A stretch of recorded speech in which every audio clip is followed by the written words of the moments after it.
Então, hoje eu tenho uma participação especial aqui nessa primeira pauta sobre a decisão do Gilmar. É do advogado no Brasil e doutor em História pela Universidade de Lisboa, o Enio Viterbo. Salve, salve, Enio. Muito prazer, sempre muito ativo no X, criticando e ironizando decisões e condutas de ministros do STF. Bem-vindo, obrigado pela participação.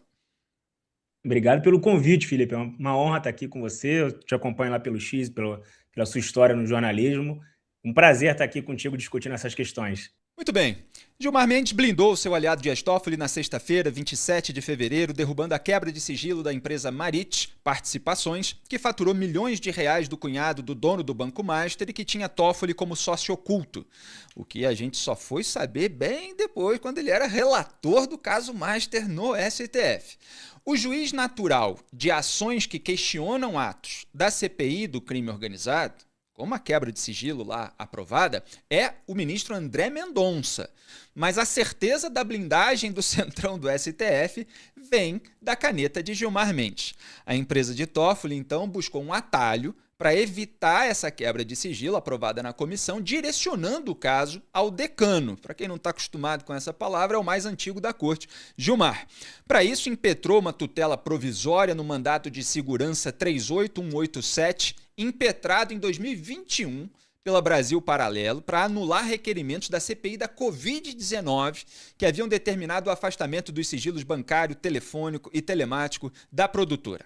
Gilmar havia suspendido parcialmente em setembro de 2021 as quebras de sigilo da empresa, mas ordenara que as demais informações coletadas ficassem sob a guarda do presidente da comissão, Omar Aziz, e fossem compartilhadas com o colegiado, aspas, apenas em reunião secreta e quando pertinentes ao objeto da apuração. Fecho aspas. Em 2023, o próprio Gilmar arquivou o mandado de segurança. Portanto, é um MS, como o pessoal do mundo do direito costuma dizer, que já estava arquivado. O Gilmar ressuscitou esse MS que estava morto ali há uns 3 anos. A empresa do Toffoli usou alegações similares às da Brasil Paralelo e conseguiu não só esse desarquivamento, mas também a derrubada completa da quebra de sigilo, incluindo ordem do decano para inutilizar ou até destruir dados que já tivessem sido encaminhados. Acusando de invasiva a medida parlamentar, Gilmar invadiu a competência do relator Mendonça, recorrendo, para garantir a blindagem de Toffoli, a uma pirueta de fazer inveja aos aliados do centrão do STF, muito habituados a outras chicanas corporativistas. Em 2019, por exemplo, como eu não canso de lembrar, o então plantonista Toffoli, porque estava ali no recesso judiciário, ele era o presidente do STF e assumia o plantão, usou um pedido da defesa do Flávio Bolsonaro para paralisar investigações do COAF, como a que atingia o senador em razão de rachadinhas, e da Receita Federal, como as que atingiam as esposas do próprio Toffoli e do Gilmar, em meio a 134 contribuintes. E em 2026, Alexandre de Moraes segue explorando o inquérito das fake news, aberto de ofício por Toffoli, para perseguir servidores da Receita, como fez em 2019. Então, quando surgem informações comprometedoras sobre qualquer um desses três, eles buscam estancar a sangria uns dos outros, improvisando relatorias paralelas em inquéritos abusivos, mandados arquivados e petições cruzadas em detrimento da democracia que dizem defender. Essa é a minha introdução do tema e eu quero chamar aqui a colaboração do Enio Viterbo, antes da gente mostrar prints para fazer comentários mais específicos. Qual é a sua avaliação geral dessa medida? Acho que você já matou, né, Felipe? Fica difícil até a gente comentar depois de você colocar todo esse panorama jurídico, né? Mas, assim, é cristalinamente uma petição, né? Uma tentativa ali de burlar o sistema do juiz, o princípio do juiz natural, porque, obviamente, dado que era necessário que fosse impetrada uma petição autônoma, uma ação autônoma para resguardar supostamente os direitos dessa empresa, isso faria com que, como você bem disse, o caso fosse distribuído, né, livremente no sorteio do STF. Possivelmente, poderia até cair com o ministro André Mendonça, que é naturalmente o relator do caso. Ele poderia se dar como prevento, né, e exigir que esse mandado fosse direcionado para ele. Agora, a questão foi como você falou, uma ação aí já arquivada há 3 anos foi ressuscitada pelo Gilmar de uma maneira inacreditável. E tem um aspecto que foi apontado que é o uso de habeas corpus em mandado de segurança e para uma pessoa jurídica, porque no caso é a empresa do Dias Toffoli. Isso é incomum no mundo do direito? Felipe, não é que é incomum, não existe. Não existe. Não é... Sendo assim, vamos lá. Falar bem claramente. Não existe isso. O que o STJ admitia há algum tempo atrás, Felipe, era habeas corpus de pessoa jurídica em casos de crimes ambientais, mas isso já acabou, tem tempo. Se você entrar, faço um desafio a qualquer um, entre no site do STJ, procure lá jurisprudência, depois jurisprudência em tese, direito penal, aí você pode procurar lá, bota ali, entre aspas, habeas corpus. Você vai ver lá no item, se não me engano, no item 17, que tem lá, não é possível habeas corpus para pessoa jurídica. O STF nunca nem admitiu. Por STF é matéria pacífica que não cabe. Tem um habeas corpus também, 92.1, se não me engano, relatoria do Ricardo Lewandowski. Se não me engano, ele também diz não é possível habeas corpus para pessoa jurídica porque não está em risco a sua liberdade de ir e vir. Então, assim, primeiro ponto, né, que tem que deixar bem claro, não é possível um habeas corpus para pessoa jurídica nesse caso.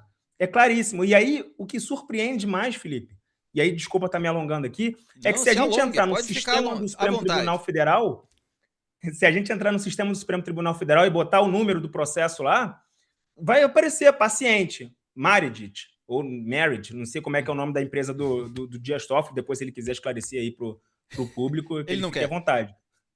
Imagina, eu não queria nem falar que ele era sócio, né? Quanto mais falar. Aí eu fico na dúvida, eu não sei como é que eu pronuncio de novo. Eu pensei Ninguém que era sabe. Meredith, mas é Meredith, mas aí parece que o final é do Dias Toffoli. Enfim, se ele puder fazer essa gentileza de esclarecer a gente sobre a pronúncia da empresa dele, fica melhor, né? E aí, vamos lá. Qual que é a chance de qualquer pessoa comum, fazer esse tipo de iniciativa lá no Supremo Tribunal Federal e obter uma liminar de um ministro do Supremo? É zero. Não existe. Não existe essa possibilidade. Você vai tomar... Se você fizer isso uma prova do OAB, você vai tomar zero, para começar. E aí, gente, é óbvio que os advogados não fizeram isso aleatoriamente, gente. É óbvio. Os caras tentaram um processo desse, eles imaginaram, vamos tentar fazer essa estratégia aqui para ver se dá certo? É claro que não. É claro que eles já imaginavam que isso ali, que o Gilmar poderia dar essa decisão. E deu, né? E deu. E aí, não sei se a gente vai prosseguir Vai. nos outros aspectos, mas tem coisas ali também que são do arco da velha ali, no mínimo, né? No mínimo. Exatamente. Foi legal você falar que se fosse uma prova da OAB, tiraria zero na questão, ou algo nesse sentido, porque eu fiz uma matéria em, deixa eu ver aqui, 1º de setembro de 2016, olha só, faz 10 anos, quando eu era colunista da Veja, e o título era Gabarito de prova da OAB de 2009 considerou errado separar impeachment e inabilitação. E aí eu peguei uma questão de uma prova da OAB para mostrar que o que o Ricardo Lewandowski fez quando era presidente do STF e, portanto, presidiu a sessão do Senado de comissão de impeachment de Dilma Rousseff era algo contra todas as regras anteriores, todos os gabaritos de prova. Portanto, ele teria zerado a questão com aquele fatiamento do impeachment. Para quem não é dessa geração, para quem não acompanhou naquela época, mas certamente muitos do nosso público acompanharam, o impeachment tinha uma previsão de que o alvo desse processo, uma vez aprovado, ele perdia o mandato e perdia os direitos políticos.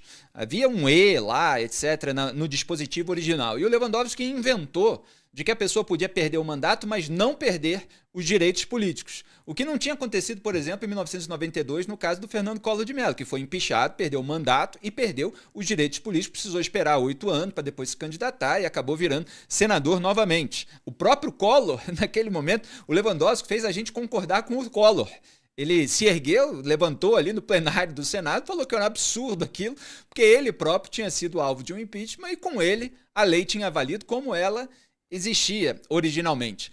Mas o Lewandowski queria preservar os direitos políticos da Dilma. Depois a Dilma perdeu a eleição, foi concorrer ao Senado por Minas Gerais. O povo acabou tirando ela do exercício de um mandato eletivo, né, desses direitos políticos. Mas o Lewandowski os manteve. Portanto, há uns 10 anos, e até mais, que os ministros do STF, por razões políticas, ideológicas, ou de blindagem dos pares, ou de compadrio, etc., eles vêm rasgando todas as regras anteriores e o Brasil vive numa tremenda insegurança jurídica, o que é o contrário do que o próprio Toffoli, como eu mostrei aqui em vídeos anteriores no canal, pregou na sua sabatina de 2009, que era a missão do Poder Judiciário, principalmente do Supremo Tribunal Federal, garantir as regras do jogo, a segurança jurídica. Também falava que o Poder Judiciário não age de ofício, e está aí ministro do STF dando um monte de decisões de ofício, como ele fez em 2019, quando abriu o inquérito das fake news. Então, vamos ver aí print por print para a gente ir analisando a decisão. Olha só como é o mandado de segurança 38187, está lá o relator Gilmar Mendes, fala ali do impetrante, não é o Toffoli, a Marit, não é algo de agora, é lá de 2021, da Brasil Paralelo. E aí ele fala da tutela provisória de urgência apresentada pela Marit Participações em face da aprovação do requerimento tal da CPI do crime organizado do Senado.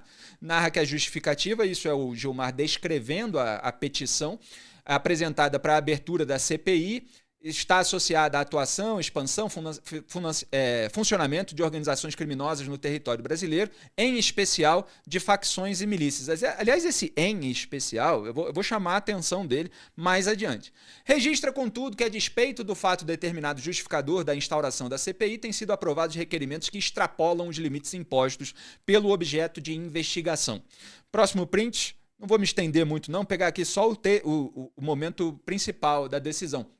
Sustenta que a aprovação do requerimento consubstancia medida que não possui, aspas, nenhuma relação com o fato determinado apontado para a instauração da comissão, fecho aspas, além de evidenciar uma, aspas, nítida tentativa de instrumentalizar os poderes investigatórios da CPI como verdadeiro atalho para avançar sobre direitos e garantias fundamentais, especialmente o sigilo e piriri pororó, fecho aspas.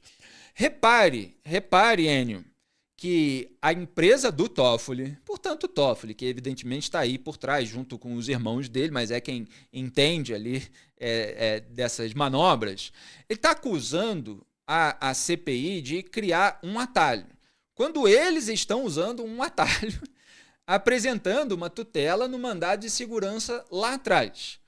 Ok, existe um debate legítimo sobre o escopo da CPI? Existe, mas esse caminho, o que você acha, Enio?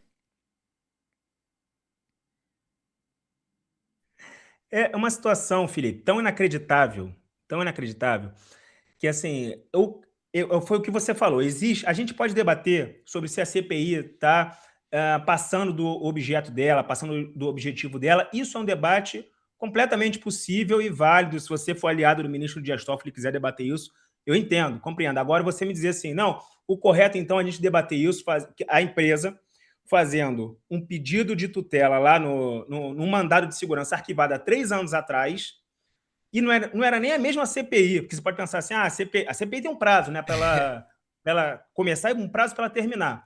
Mas já não era nem a mesma CPI, a CPI da Covid, a gente está falando aqui de CPI de crime organizado, o impetrante originalmente era Brasil Paralelo, agora é a empresa do Dias Toffoli, não tem nada a ver uma coisa com a outra, nada a ver. E aí o ministro Gilmar confere essa decisão. E aí a pergunta que eu faço é a seguinte, Felipe. O ministro Gilmar vai ser o responsável por todas as discussões atuais e futuras de quebras de sigilo de CPIs no Brasil? Porque, assim, se a empresa do Dias Toffoli pode, se amanhã a CPI do crime organizado, a CPI do INSS quebrar o sigilo de alguém lá, essa pessoa tem todo o direito, inclusive saiu na imprensa que o Lulinha está pensando em uma estratégia para bloquear essa quebra de sigilo, essa pessoa vai ter todo o direito de bater lá na porta do Gilmar Mendes e falar assim, ó, deu para ele, vai ter que dar para mim também. E aí, como é que fica? Agora vai ser infinito. Esse mandado de segurança da Brasil Paralelo vai servir para todas essas excrescências agora do Gilmar, com todo respeito e admiração ao ministro Gilmar, mas vai servir para tudo? Vai ser o juiz universal de todas as quebras de sigilo de CPMI ou vai servir só para a empresa do Dias Toffoli, Felipe? que Não, você o acredita? seu ponto, Enio, é absolutamente perfeito, concordo integralmente com o relator, porque aí esse mandado de segurança de 2021 a respeito de uma medida aprovada numa CPI já encerrada, ele passa a ser um novo inquérito das fake news. Ele passa a ser um novo caminho de atalho jurídico eterno, no âmbito do qual Gilmar Mendes é sempre relator para resolver absolutamente todas as medidas relativas à quebra de sigilo em qualquer CPI que já tenha sido instalada, que esteja instalada ou que venha a ser instalada. De fato, é a notícia hoje que o Lulinha está vendo aí como fazer para derrubar a quebra de sigilo. Já tem aí dois caminhos, da Brasil Paralelo e da Marit Participações. Provavelmente está pensando se vale a pena ou não. Eles devem talvez estar medindo o desgaste, vendo o que. Aliás, produção, aquele print que eu mandei pelo WhatsApp aqui da notícia de hoje, já que o Enio citou o Lulinha, é bom a gente já destacar. Olha só, filho de Lula admite a interlocutores que teve voo e hotel pagos pelo careca do INSS em viagem a Portugal. Nós fizemos aqui um programa até divertido diante da tragicomédia brasileira sobre o barraco que o PT fez na CPI com a aprovação do Lulinha. Ontem, domingo, eu publiquei corte aqui no canal. Avanço sobre Lulinha leva PT ao desespero. Tem lá todos os detalhes. Foi com a participação do Gabriel Weiner, muito bem humorado aqui comigo, analisando cada um daqueles atos. E agora você tem a admissão, a confissão de que ele tem um envolvimento careca do INSS, que ele teve voo e hotel pagos, como nós apontamos. E lá embaixo, repare aí, na página principal do Estadão de horas atrás, você tinha ali outra matéria. Lulinha deve pedir anulação de quebra de sigilos aprovada na CPI do INSS. Quer dizer, são manobras, chicanas, atalhos que fazem com que determinados juízes fiquem com superpoderes no Supremo, certo, Enio? Exatamente. Só sobre essa notícia do filho do Lula, né, a respeito desse voo, e não era mentira isso? Porque, assim, eu lembro do Paulo Pimenta falando que era mentira, lá os senadores lá do PT falando que era mentira, que não tinha nada disso, não sei o quê, que isso aí era especulação e tal. E agora, justo depois da quebra de sigilo, surge essa confissão nos bastidores.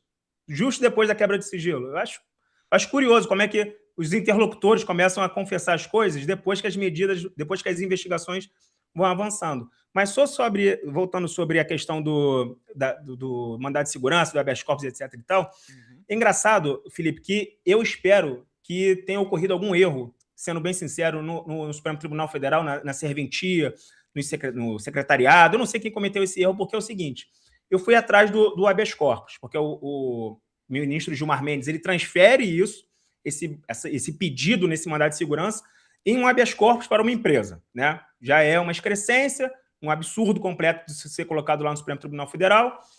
Enfim, mas ele fez. E aí eu fui atrás desse habeas corpus, procurei lá nos autos, porque eu pensei assim, não é possível também que isso vai ser colocado sob sigilo, né? Um habeas corpus sob sigilo lá no habeas corpus de empresa sendo colocado sob sigilo no Supremo Tribunal Federal. Aí seria mais do que o cúmulo, né? E aí, Felipe, não tem documentos básicos. Básicos.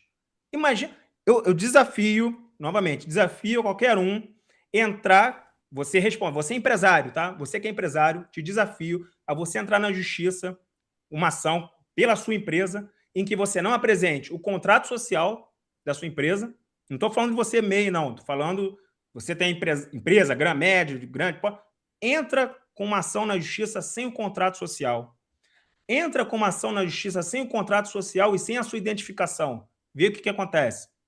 Porque quando a gente vai atrás dos autos, Felipe, os autos são o habeas corpus 26, 89, 54, não tem ali nem o contrato social dessa Meredith, o ministro Dias Toffoli aí depois vai fazer esse favor para a gente de pronunciar corretamente, porque aí a gente poderia analisar quem é o sócio, o que aconteceu, alterações, né, no contrato social, né, quem é o diretor, quem que responde, qual que é o objeto da empresa. A gente poderia analisar isso tudo, mas não tem um documento básico para você entrar com a ação. E além de não ter esse documento, não tem o documento do diretor. Porque, olha só, Felipe, se eu sou o seu advogado, deixa, você Enio, tem que dar uma procuração. só um detalhe, porque eu quero ilustrar o que você está falando. Vamos colocar os próximos prints na tela, produção? Porque eu vi o que você tinha comentado no X e eu trouxe o print justamente para ilustrar. Então aí você tem a questão das balizas da CPI e o pedido de suspensão narrado na decisão do Gilmar. Os próximos prints são justamente do pedido feito pela Marit, e que foram destacados no X pelo Enio Viterbo, que participa aqui comigo do análise dos fatos. Então aí tem os dados da empresa, o Enio estava dizendo que estavam incompletos, não tem dados suficientes, como costumam ter, depois ele me corrige se eu estiver errado. Aí o próximo print é o da síntese dos fundamentos da decisão proferida no mandado de segurança original, aquele lá de 2021, que reafirmou a sindicabilidade jurisdicional dos atos praticados por CPIs. E o próximo print, que é isso... Não, o próximo print é do caso do Hugo Mota. Vamos guardar esse para depois, mas foi só para ilustrar um pouco aí do que o Enio está falando. Continue, por favor. Sim, é porque o que acontece? Se eu sou o seu advogado, Felipe, você tem que me dar uma procuração. Só que essa procuração tem itens básicos ali, né? A sua qualificação, a sua profissão, né? O seu endereço, o seu CPF, o seu RG. Não tem. Não tem. Eu entrei na procuração, não tem a qualificação completa do diretor. Só que também não tem a identificação do diretor. Então, qualquer um poderia ter assinado aquela procuração ali. Não tem. Aí eu repito, espero que alguém ali na secretaria do STF tenha cometido algum engano, porque não é possível que a gente tenha um habeas corpus de empresa sem contrato social, sem identificação do sócio. Não é possível que a gente não tenha documentos básicos ali e que isso tenha sido admitido pelo ministro Gilmar Mendes. E outra coisa que a gente tem que salientar aqui, em tempo recorde. Porque o processo a petição foi dada entrada no dia, se não me engano, 26 ou 27, e no próprio dia 27 teve decisão de um mandado de segurança que, como você bem colocou aqui, estava arquivado há 3 anos. Há 3 anos. Então foi sorte. Foi sorte. Apareceu uma notificação no sistema do Gilmar Mendes, lá no gabinete dele. Tem um mandado de segurança aqui que alguém juntou uma petição há 3 anos atrás. Lembra disso? Decide aqui, dá essa urgência aqui. Gente, não é possível que a gente vai acreditar em Coelhinho da Páscoa, Papai Noel. Não é possível, gente. Pois é, no Brasil a gente é convidado todos os dias a acreditar que existem incríveis coincidências acontecendo, que nada tem a ver uma coisa com a outra, que nada foi combinado. É como a criancinha que o pai leva para assistir aqueles eventos de entretenimento de luta livre, sabe? O WrestleMania. E o pai está dizendo para a criança, não, é tudo de verdade. Etc. É o Papai Noel chegando na noite do dia 24 na casa e a criancinha ali impressionada com as barbas. Muito bem, vamos só falar aqui, a gente vai voltar a esse ponto da urgência, me lembra de voltar, porque é muito importante, quando eu mostrar aqui uma parte final da decisão do Gilmar. Mas vamos mostrar a parte da citação ao presidente da Câmara dos Deputados, Hugo Mota, no pedido feito pela empresa do Dias Toffoli. Olha só como o centrão do STF e o centrão do Congresso Nacional são articulados. As críticas à condução e ao manifesto desvirtuamento do escopo da CPI partiram do próprio presidente da Câmara dos Deputados. Quer dizer, é um argumento de legitimidade, legitimação. Olha, o próprio presidente da Câmara está dizendo que a CPI está fugindo ao seu escopo, sendo que, detalhe, a CPI do crime organizado é do Senado Federal. O presidente da Câmara não tem nada a ver com ela. Mas está sendo citado aí para dar um ar de legitimidade à crítica feita pela empresa. Em entrevista veiculada em 26 de fevereiro, o deputado Hugo Mota registrou publicamente que CPI tem escopo e fato determinado, advertindo que não é legítimo deslocar a finalidade originalmente apresentada para fazer palanque eleitoral sobre outro assunto, exatamente o que, segundo afirmou, estaria ocorrendo no Senado. Palanque eleitoral, quer dizer, a imprensa, um monte de gente que não tem nada a ver com pessoas interessadas na eleição. Todos nós estamos apontando a falta de transparência, a obscuridade na conduta dos ministros do STF e os indícios que em qualquer lugar do mundo, pelo menos em lugares democráticos, gerariam um baita de um barulho, porque ministro do STF estava lá, a princípio, inclusive, como relator do caso Master, sendo que sua família, e depois se descobriu ele próprio, é parceiro comercial pelo menos, né, ao que tudo indica, do cunhado do Daniel Vorcaro, o dono do Banco Master, o Fabiano Zettel, que é o cunhado e aparentemente o operador, porque a Polícia Federal descobriu as mensagens em que o Vorcaro está ordenando ao seu cunhado Fabiano Zettel que faça os pagamentos num total de 35 milhões de reais às empresas ligadas ao Resort Itaiaia, lá em Ribeirão Claro, da família Toffoli. Então é óbvio que essas coisas precisam ser questionadas e precisa haver todo tipo de contestação. E olha só, como eu mostrei aqui na semana passada, como o Hugo Motta tem rabo preso. Eu falei aqui que tinha escândalo de rachadinha, gabinete, que tinha sido apurado, já havia notícias a respeito. Vou mostrar o próximo print, que é de uma notícia de hoje, do André Chalders, excelente repórter que está lá no Metrópolis, na coluna da Andressa Matais, ganhando R$3 mil, ex-assessor de Hugo Motta, movimentou R$3.100.000 em 6 meses. Júnior do Peixe movimentou os valores enquanto estava nomeado no gabinete de Hugo Motta em 2020 e 2021. Ele foi diretor da entidade Conafer. Quer dizer, ainda tem um vínculo com uma associação que está sendo investigada no caso do INSS, que tem uma outra CPI, a CPMI do INSS, essa sim, com deputados e senadores. Algum destaque para fazer, Enio, antes de eu voltar aqui para a urgência do Gilmar? Fica uma coincidência, não gera uma coincidência. Você acabou de colocar que essa pessoa foi diretora da entidade Conafer, e é justamente isso surge pouco tempo depois do Hugo Motta ter feito essa declaração contra, né, a investigação. Nesse caso, é uma série de coincidências, assim, e que a gente tem que ficar pensando que realmente tudo isso acontece por pura sorte. E aí eu vou, assim, já entrando em outro aspecto que não tem a ver com o aspecto de hoje, mas essa reportagem aí, gente, pelo amor de Deus, o cara ganha R$3 mil, ele movimenta R$3 milhões em 6 meses.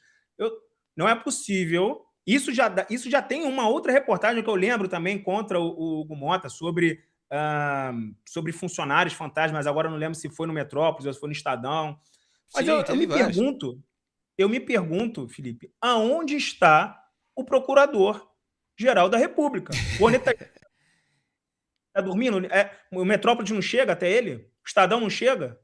É impressionante como ele só se manifesta quando interesses patrimoniais são discutidos.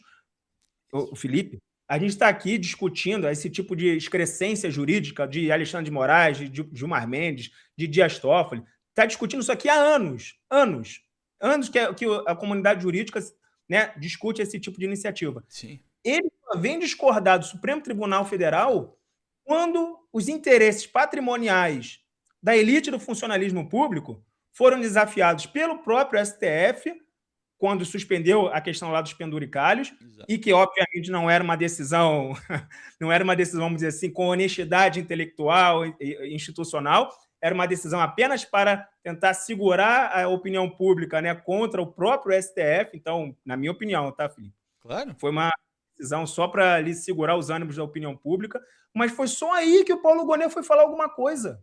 Não é possível, gente.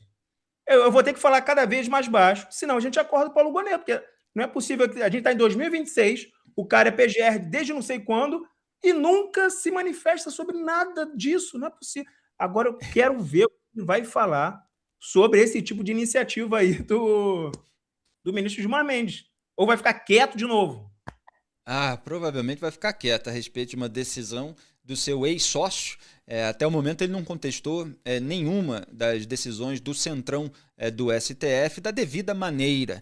E foi bom você ter falado a respeito disso. Eu queria falar isso aqui no programa. Na semana passada, no final da semana, estava a pauta muito cheia, mas o Paulo Gonet, como disse o Enio, ele só foi criticar a decisão do Flávio Dino em razão de ter segurado ali as remunerações do órgão, inclusive, do qual ele faz parte. Quer dizer, todos os penduricalhos ali associados à turma do Paulo Gonet e diante da qual ele precisa atuar como uma espécie de presidente de sindicato. E mesmo assim, a decisão foi do Flávio Dino, que não é exatamente alguém, tradicionalmente, desse centrão do STF. Flávio Dino foi indicado pelo Lula nesse mandato. Ele é aliado, obviamente, faz o jogo junto com esse pessoal, defendeu naquela reunião secreta que acabou vazando o STF Futebol Clube, corporativista, etc. Agora, o Paulo Gonet, ele não viu nada do que aconteceu nos últimos 10 anos no Supremo Tribunal Federal. Foi só quando foram mexer em remuneração da categoria. Aí, peraí, então o Supremo está extrapolando. É assim, é o emblema, né? Eu chamei a atenção, resgatei da sabatina do Gonê, o momento em que ele exalta os ministros do STF. Tenho chamado a atenção disso o tempo todo no X, como ele é corporativista com esse centrão. E ele continua, de fato, calado. Parece que se perdeu aí no carnaval brasileiro. Vamos para o próximo print para a gente encerrar esse assunto. É justamente o trecho da decisão do Gilmar em que ele menciona o escopo da CPI do crime organizado. E aí ele bota aspas ali para o que está escrito no Senado e fala: apurar a atuação, a expansão e o funcionamento de organizações criminosas no território brasileiro, em especial de facções e milícias. Olha, quando você fala em especial, é especialmente isso, mas não quer dizer que se limita a isso. Isso é uma questão linguística. Quer dizer, você pode apurar outras formas que não sejam exatamente de facções e milícias armadas. Outra coisa, você tem o argumento feito pelo relator Alessandro Vieira, do caso da REAG. A REAG está ligada ao PCC e um dos fundos ligados à REAG é o Fundo Arlim do Fabiano Zettel, cunhado do Daniel Vorcaro, justamente pelo qual houve a compra de participações da empresa Marit, do Toffoli, nas outras duas empresas do primo do Toffoli que administravam o Resort Itaiaia. Então você tem uma conexão, você tem um motivo.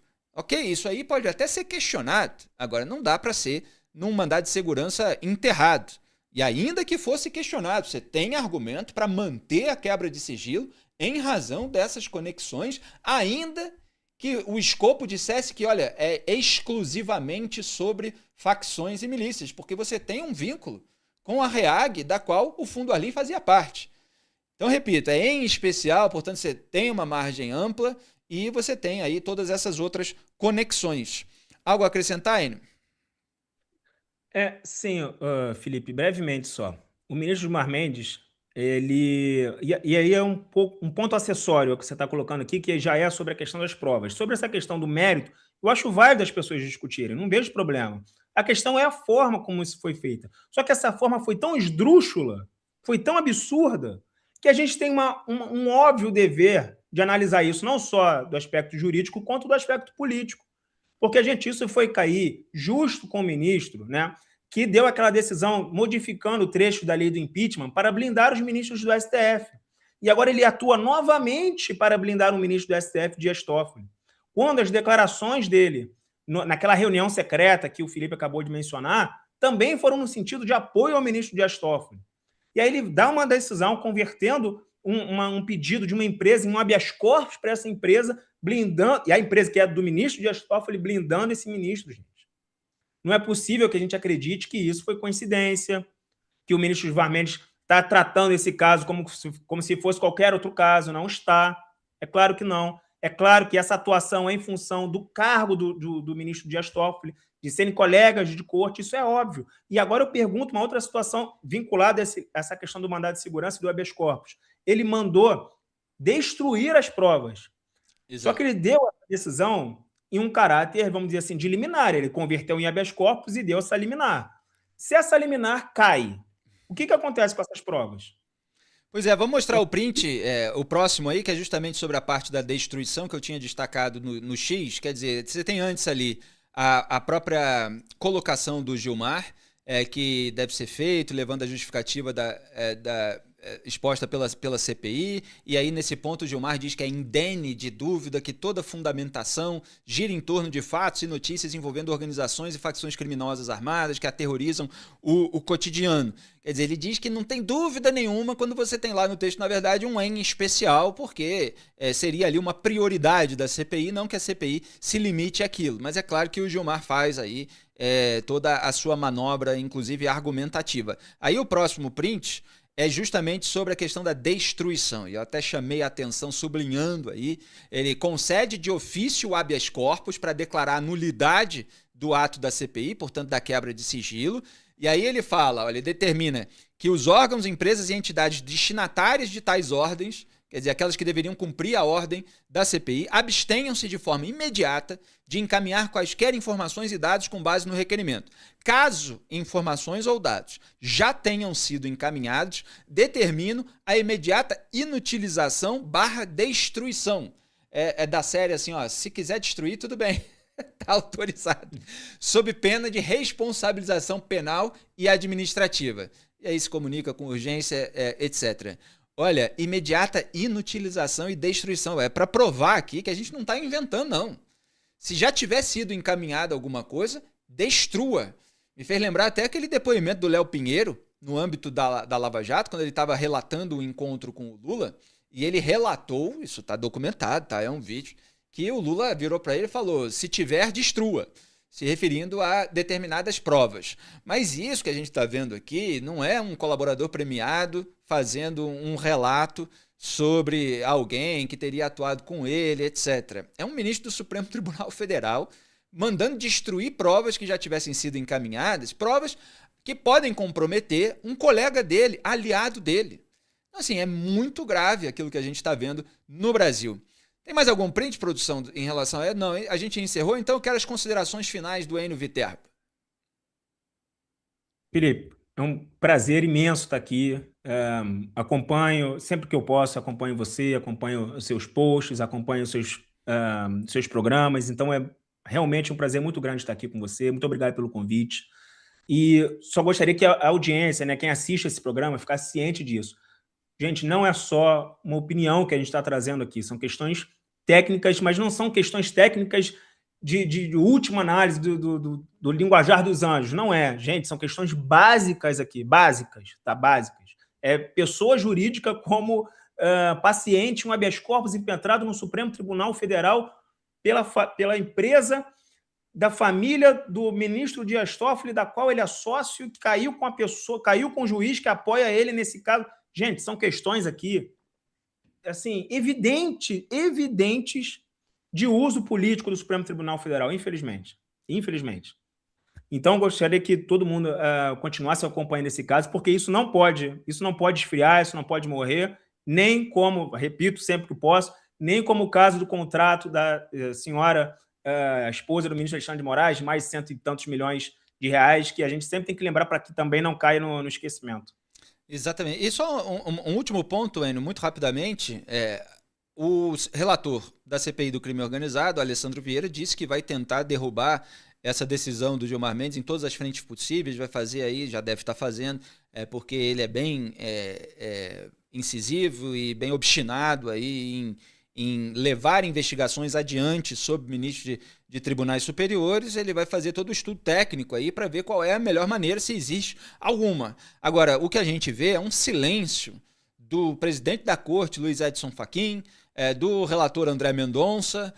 Vamos ver se eles vão ter algum tipo de reação em relação a esse atravessamento, vamos dizer assim, do Gilmar Mendes. Porque, repito, se alguém tivesse que contestar atos da CPI, deveria levar o caso ao ministro André Mendonça, ou num mandado de segurança que ele fosse sorteado. E o Mendonça, até o momento, não falou nada sobre ter sido aí atravessado pelo Gilmar. O Mendonça, que já organizou livro junto com o Moraes em homenagem ao Toffoli, então ainda não está muito claro também no quanto o Mendonça pode blindar o Dias Toffoli. Vamos seguir acompanhando. Muito obrigado, Enio. Qualquer comentário final, fique à vontade.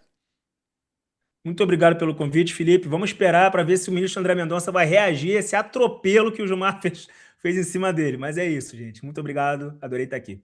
Maravilha. Obrigado a você. Um grande abraço.